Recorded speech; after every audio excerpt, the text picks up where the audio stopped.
नमस्कार हजुरहरु सबैजनालाई चनाको झोल रोटी खानालाई आज मैले अलग अलग सेपमा आटाको मुछेको पिठोलाई तयार पारेकी छु भने यता प्याज र चना भुटिसके। अब पिरोको लागि दुईटा खुर्सानी काटेर राख्छु भने पानी राखेर उमाल्नु पर्ने हुन्छ। त्यो भन्दा अगाडि मैले कडी पत्ता र अदुवा लसुनको पेस्ट राखे स्वादको लागि हो।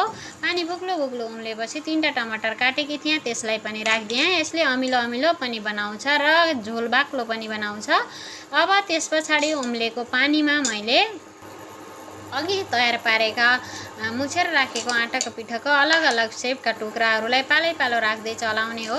यसरी चलाउँदाखेरिमा यसरी जोडिएका आटाका टुक्राहरू अलग अलग हुनेछन् अनि राम्रोसँग पाक्ने छ। अब यसलाई बिर्को लगाएर 2 सिटी लगाउनु पर्ने हुन्छ अनि बाक्लो ग्रेभी बन्ने छ।